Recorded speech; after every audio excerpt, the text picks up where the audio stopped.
bagaimana cara mengatasi jalan pikiran yang buruk ketika mau melakukan hal-hal yang baik?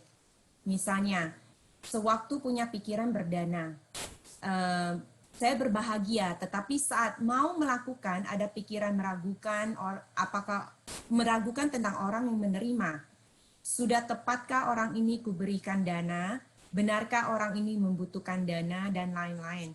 Sehingga saya merasa seperti tidak optimum ketika berdana atau berbuat baik. Ya, kadang-kadang niat ketika kita berdana itu sudah cukup kuat. Misalnya kita memberikan sesuatu pada orang tersebut. Kemudian ada sesuatu yang menghalangi, merintangi kuatnya niat tersebut, yaitu pemikiran-pemikiran negatif terhadap orang tersebut. Apakah ini nanti dana ini sesuai dengan orang tersebut? Apakah orang tersebut nanti pantas menerima ini, dan lain sebagainya. Sebenarnya hanya sekadar niat saja itu sudah termasuk dana yang bagus. Tetapi masih kurang karena masih ada 2 tahap, yaitu ketika melakukan dan juga setelah melakukan. Bagaimana cara supaya kita tetap kuat di dalam melakukan perbuatan baik tersebut, misalnya berdana, kita harus melihatnya dengan sati dan sampajanya. Sati adalah perhatian. Sampajanya adalah kebijaksanaan. Jadi, ketika kita memiliki sati di dalam melakukan sesuatu yang baik, sati itu akan menjaga. Sati itu akan memberitahu kita atau membuat diri kita mengamati secara teliti, termasuk kotoran-kotoran batin yang akan muncul. Dengan sati kita bisa melihat nanti gejala batin, entah tidak suka, dan lain sebagainya, itu akan muncul kalau kita tidak disertai dengan sati. Termasuk ego. Kalau kita mau memberikan sesuatu pada orang lain misalnya, di sana akan ada muncul ego. Ini loh saya yang melakukan sesuatu, ini loh sangat berharga sekali. Saya ini adalah orang yang bermanfaat bagi mereka, berjasa besar bagi mereka. Itu kalau tidak diperhatikan dengan sati, itu akan muncul. Tetapi kalau disertai dengan sati, perhatian, yaitu perhatian yang benar, maka gejala yang muncul itu akan mudah disadari. Dan setelah disadari dan kelihatan, maka sampajanya kebijaksanaan mengambil perannya, yaitu memutuskan yang tidak baik itu tidak dilakukan, dan yang baik untuk terus dilakukan. Maka 2 hal ini, sati dan sampajanya sangat membantu sekali di dalam melakukan kebaikan, supaya kebaikan itu tetap berjalan dengan baik. Supaya tidak disertai dengan kotoran batin yang lainnya. Tentu, kotoran batin yang lain ini juga kadang-kadang bisa tetap muncul, tetapi paling tidak kadarnya berkurang. Karena sebagai umat yang awam ya, belum mencapai kesucian, kotoran batin itu masih tetap muncul. Tetapi kalau kita memiliki sati dan sampajanya, jadi itu akan sedikit mereda. Jadi ketika kita melakukan perbuatan yang baik, misalnya berdana, itu ego kita bukan malah menjadi-jadi. Ego kita akan mereda. Kita melakukan kebaikan hanya demi kebaikan. Kalau tidak, itu kita melakukan kebaikan satu hal, tetapi melakukan keburukan yang lainnya. Kita melakukan pemberian, tetapi di lain sisi kita mengembangkan ego kita. Kita menjadi sombong dan angkuh. Begitu. Jadi sati dan sampajanya ini diperlukan supaya kita bisa melihat dan memutuskan sesuatu yang baik.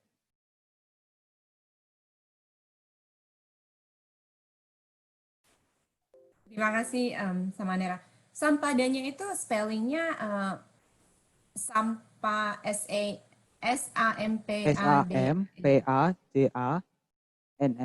Ya, Oh, NNA. Oke, terima kasih. Ya, oke, terima kasih jawabannya. Jadi berdana aja harus ini ya, latihan ya, Samanera. Iya. Soalnya kalau tidak Nggak bisa disertai dengan sembarangan. itu, maka kita melakukan sesuatu kebaikan, tetapi melakukan keburukan yang lain, mengembangkan Iya. ego, keegoan, kesombongan Iya. dan lain sebagainya. Mengenai kan tadi sesudah berdana baru berpikir apakah orang ini pantas diberi dana atau tidak. bagaimana kalau sebelum, kan katanya kalau kita mau berdana kita pun harus bijaksana ya kalau kita mau berbuat baik. Bagaimana kalau sebelum kita berdana kita sudah sudah meneliti dulu apakah yang mau kita beri dana ini, apakah orang ini pantas, apakah orang ini betul. Jadi sebelum kita berdana sudah diteliti, jangan sesudah berdana. Kalau sudah berdana ya udah kita harus lepaskan. Jadi kalau sebelum berdana itu masih boleh kan, jadi kita pilih-pilih siapa yang kita harus kasih dana, baik orangnya atau organisasinya atau lainnya. Jadi istilahnya katanya kalau kita berdana dengan bijaksana gitu. Makasih sama Nila. Iya, memang di dalam berdana kita harus melihat siapa yang mau menerima. Apa kebutuhan mereka, apakah ini layak, pantas bagi mereka atau tidak. Itu harus dipertimbangkan juga. Maka niat baik ketika berdana itu ada 3 tahap. Niat baik ketika sebelum melakukan dana, pada saat melakukan dana, dan setelah melakukan dana itu. Kebanyakan dari kita kadang-kadang tekad di awalnya kuat, tetapi kemudian menjadi reda. Mungkin setelah melakukan dana, itu ada rasa penyesalan, ketidakikhlasan. Kenapa ya saya kasihkan barang ini kepada mereka gitu. Padahal kan barang sudah dikasihkan. Ikhlas atau tidak ikhlas ya sama saja. Lebih baik ikhlas kan? Lebih baik kita serahkan dengan tanpa pengharapan sama sekali. Jadi biar niat di awal, di pertengahan, dan di akhir tetap sama. Yaitu niat yang kuat, yang baik untuk membantu mereka. Begitu. Sama Nera. Tadi sama Nera ada menerangkan mengenai panya adalah perenungan, mendengar, dan pengembangan batin. Apakah ini urutannya seperti itu sama Nera? Kalau misalnya urutannya seperti itu, saya mau nanya yang direnungkan itu apa sama Nera? Kalau kita tidak tahu apa yang direnungkan. Apa mungkin mendengar dulu, baru kita bisa merenungkan? Ya, sebenarnya itu bukanlah urutan. Itu hanyalah 3 jenis panya yang bisa diciptakan dengan cara merenungkan. Cinta maya panya, dan juga bisa diperoleh dengan cara mendengarkan sutta maya panya, dan juga dengan cara pengembangan batin. Jadi seseorang itu bisa mendapatkan kebijaksanaan dari merenungkan. Mungkin lagi duduk mengamati fenomena tentang ketidakkekalan. Misalnya, oh ternyata hidup ini tidak kekal ya. Ternyata hidup ini mengalami perubahan. Kalau saya begini terus, kalau saya menolak perubahan itu, maka itu sama saja membuat diri saya menderita. Oh, maka saya harus menghadapi semua itu dengan bijak. Saya harus menghadapi semua itu dengan cara yang baik. Dari perenungan-perenungan seperti ini, maka kita akan mendapatkan kebijaksanaan. Kemudian dengan cara mendengar. Misalnya, pergi ke wihara, mendengarkan uraian Dhammedesana dari seorang Bante. Oh, ternyata apa yang dikatakan Bante tersebut benar ya. Memang betul, masuk akal dan juga memang seperti itu adanya. Tidak hanya para Bante, mungkin bisa mendengar nasihat dari orang lain. Misalnya mendengar video di YouTube tentang motivasi-motivasi. Oh, ternyata itu memang benar ya, seperti itu. Maka ada kebijaksanaan. Tetapi kebijaksanaan dari merenungkan dan mendengarkan ini biasanya kebijaksanaan yang masih sederhana. Masih sederhana maksudnya tidak begitu tinggi. Masih simpel. Masih umum. Tapi kalau misalnya kebijaksanaan itu didapat dari praktik meditasi, itu bukan sekadar ketika kita duduk bermeditasi, tetapi ada pencapaian-pencapaian tersendiri yang membuat kita memiliki kemampuan batin untuk melihat. Dan itu ada beberapa jenis kemampuan batin. Ada 6. Ada kemampuan untuk melihat makhluk lain, kemampuan untuk mengeluarkan kekuatan supranatural, melihat atau membaca pikiran orang lain, melihat kinerja hukum karma, dan sebagainya. Kalau kita mendapatkan kebijaksanaan dari pengetahuan itu adalah kebijaksanaan yang tertinggi. Karena kebijaksanaan itu yang akan mengantarkan kita pada terbebasnya penderitaan. Jadi begitu. Ini bukan urutan, tapi adalah 3 jenis kebijaksanaan saja. Baik, Samanera Anumodana. Anumodana, Samanera. Samanera, ini saya ada 3 pertanyaan lagi, mau just cek waktu, masih bisa?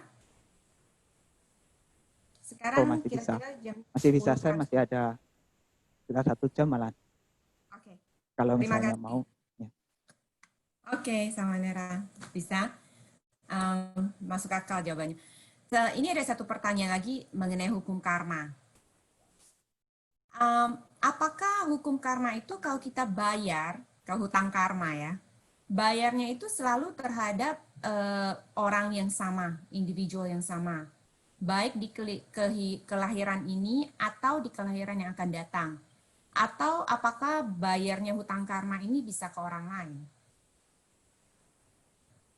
Iya.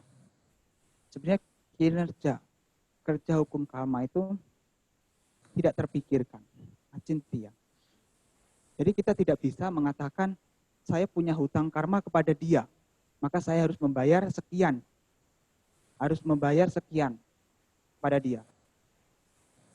Tetapi memang karma yang kita miliki saat ini bisa kita ubah, bisa kita perbaiki dengan cara memiliki atau memperbanyak kebaikan, memperbanyak karma baik supaya karma buruk yang tadinya tidak banyak, tidak powerful, kemudian menjadi kuat. Caranya bagaimana? Dengan cara menambah kebaikan.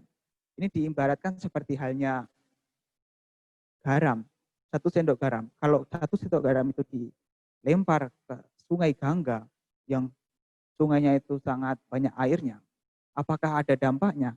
Kan tidak terasa asinnya. Demikian juga sebaliknya, kalau misalnya 1 sendok garam itu dimasukkan ke segelas air, itu akan terasa sekali, terasa asinnya. Demikian juga sebenarnya penderitaan yang seseorang alami dari akibat perbuatan karma itu juga ditentukan karena kualitas batin orangnya. Kalau orang yang memiliki kebajikan yang banyak, memiliki karma baik yang banyak, maka ketika karma buruk itu berbuah, itu bisa menjadi ternetralisir, bisa menjadi sedikit berkurang penderitaannya. Kemudian kalau orang tersebut ternyata tidak memiliki kebajikan yang cukup, maka sebenarnya karma yang sepele pun bisa membuatnya menjadi sangat menderita sekali. Maka dari itu, konsep balas hutang karma ini sebenarnya tidak bisa kita lakukan kepada orang yang sama, karena kita tidak tahu. Kita tidak tahu kerja hukum karma. Jadi yang bisa kita lakukan adalah dengan cara memperbanyak kebaikan, memperbanyak karma baik, dan berusaha mengurangi karma buruk. Sehingga karma buruk yang pernah dilakukan menjadi sedikit mereda atau tidak begitu terasa membuat kita menjadi terlalu menderita. Tetapi memang kalau misalnya kita pernah melakukan kejahatan kepada orang tersebut, pada orang-orang tertentu, kita menyadari bahwa itu tidak baik, itu kita bisa meminta maaf atau melakukan sesuatu yang baik kepada mereka supaya sesuatu yang buruk yang pernah kita lakukan itu bisa ternetralisir dengan sesuatu yang baik yang kita lakukan pada saat ini. Ya, begitu.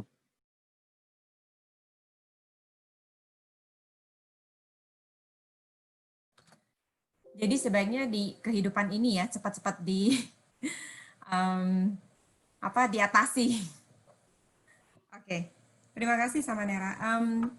Saya rasa tidak ada lagi pertanyaannya. Bentar. Oke. Ya, gitu aja. Tidak ada pertanyaan dari YouTube juga. Jadi sudah selesai ya. Nggak ada pertanyaan lagi ya. Oke. Ya, kita bisa tutup, Lili. Bisa tutup ya. Terima kasih sama Nera atas Dhamma Desananya. Jawabannya sangat tepat, mengena, dan bisa dimengerti oleh kita semua. Terima kasih sekali lagi.